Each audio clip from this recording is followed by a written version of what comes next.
આગામી સ્થાનિક સ્વરાજની ચૂંટણી અનુસંધાને આજે મારો પ્રવાસ દેવભૂમિ દ્વારકા જિલ્લાના ખંભાળિયા તાલુકામાં હતો। સવારથી જ વડોદરા જિલ્લા પંચાયત સીટ, ભારતર જિલ્લા પંચાયત સીટ, ધરમપુર, શક્તિનગર આ બધી જિલ્લા પંચાયત સીટો, ચારબારા, હર્ષદપુર આ બધી જિલ્લા પંચાયત સીટો, ખંભાળિયા નગરપાલિકાના 2 થી 3 વોર્ડ, અત્યારના વાડીનાર સીટ આપ જોવો છો એ પ્રમાણે અહીંયા છેલ્લી સભા હતી। અને મોદી સાહેબના નેતૃત્વમાં જે રીતે વિકાસના કાર્યો થયા છે, સામાન્ય નાગરિકો સુધી બધી જ સુવિધાઓ જે રીતે પહોંચાડવાનું કાર્ય કેન્દ્ર સરકાર, રાજ્ય સરકાર અને રાજ્ય સરકાર દ્વારા જે અમલીકરણ એજન્સીસ છે એવી જિલ્લા પંચાયત, તાલુકા પંચાયત ને ગ્રામ પંચાયતો દ્વારા જે પ્રકારે કામ થયા છે એ જ કામની વાત લઈ અમે લોકો વચ્ચે જઈએ છીએ અને લોકોનો ખૂબ જ સરસ પ્રતિસાદ મળે છે। લોકોના આશીર્વાદ જે સતત ભારતીય જનતા પાર્ટીના ઉમેદવારો, કાર્યકર્તાઓને મળતા આવ્યા છે એ જ આ વખતે એવો ને એવો પ્રતિસાદ અને એવું ને એવું પરિણામ લોકોના આશીર્વાદથી શક્ય થવાનું છે। આ વાડીનારમાં આપણે કોઈ દિવસ ના જોઈ હોય એવી એક મહાસભા નું એક વિરાટ સંમેલન આપણે કહી શકીએ એ પ્રકારે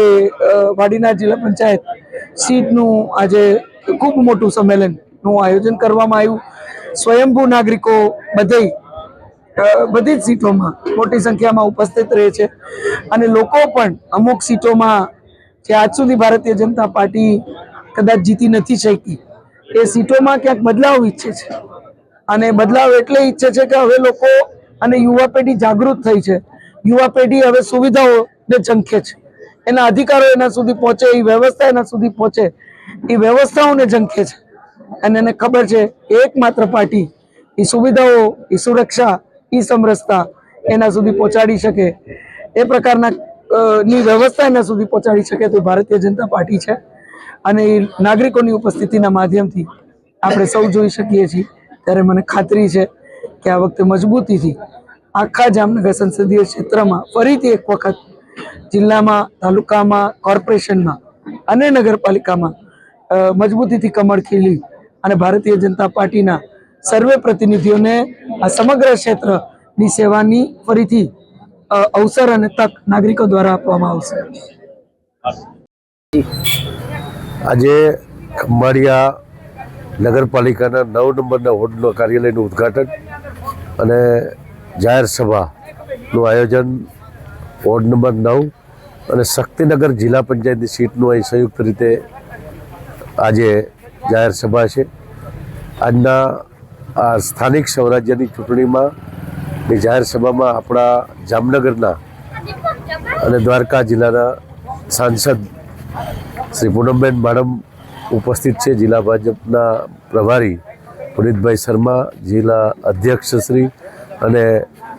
ખૂબ મોટી સંખ્યામાં આજે આગેવાનો અને 9 નંબર અને શક્તિનગર જિલ્લા પંચાયતની સીટના અને તાલુકા પંચાયત સીટના ઉમેદવારો ખૂબ મોટી સંખ્યામાં ભાઈઓ બહેનો ઉપસ્થિત હતા। અને અત્યારે જે સ્થાનિક સ્વરાજ્યની ચૂંટણીને આવતી 26મી તારીખે મતદાનનો દિવસ છે અને 9 નંબરનો વોટ જ્યારે શક્તિનગર ગ્રામ પંચાયતમાંથી અલગ અત્યારે શહેરી વિસ્તારના નગરપાલિકા વિસ્તારમાં એનો સમાવેશ થયો છે, ત્યારે આ વોર્ડના મતદારોનો ખૂબ અનેરો ઉત્સાહ છે કે અત્યાર સુધી ગ્રામ પંચાયત હતી, હવે નગરપાલિકાની અંદર એ આ વિસ્તારનો સમાવેશ થવાથી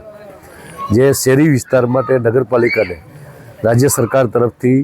અલગ વિવિધ યોજનાઓમાંથી જે ખૂબ મોટી ગ્રાન્ટો મળતી હોય છે, એના કારણે અહીંયા પાયાની જે સુવિધાઓ છે એ સુવિધાઓ, શહેર જેવી સુવિધાઓ હવે આ વોર્ડના મતદારોને, આ વિસ્તારોને, આ સોસાયટીઓમાં મળવાની છે અને ખૂબ જબરજસ્ત રીતે આ વોર્ડમાં મતદાન થવાનું છે। ભારતીય જનતા પાર્ટીના અત્યારના આ વોર્ડના ચારેય ઉમેદવારોને જંગી લીડથી ચૂંટાવવા માટેની અપીલ અમે બધા આગેવાનોએ કરી છે। આપણા મોદી સાહેબની જે ગેરંટી છે કે વિકસિત ભારત 2047નું જે એનું સપના છે એનો પાયો આપણા ગુજરાતમાં નખાઈ ગયો છે। જ્યારે આઝાદીના અમૃતકાળ ઉજવી રહ્યા હતા અને પછીના વિકસિત ભારત 2047ના જે 25 વર્ષ છે એનો મજબૂત પાયો આપણા ગ્રામ્ય વિસ્તારોમાં અને મહાનગરોમાં દરેક માળખાકીય સુવિધાઓ એને મળી રહે અને આદર્શ ગામ અને સુવિધાપૂર્ણ શહેરો માટેનો જે રીતના કામો થઈ રહ્યા છે એના જન સમર્થન માટે આજે લોકોમાં અનેરો ઉત્સાહ જોવા મળી રહ્યો છે. ખંભાળિયા નગરપાલિકા ક વર્ગની નગરપાલિકા હતી, હવે અ વર્ગની નગરપાલિકા બની છે. જિલ્લાના મુખ્ય મથકની આ નગરપાલિકા છે. 7માંથી 9 વોર્ડ બન્યા છે અને ખંભાળિયામાં છેલ્લા 3 વર્ષમાં અનેક વિકાસના કાર્યો મોટા થયા છે. એના કારણે આ આખા મહાનગરમાં આજે જે ભારતીય જનતા પાર્ટી તરફનો જે નગરપાલિકા વિસ્તારમાં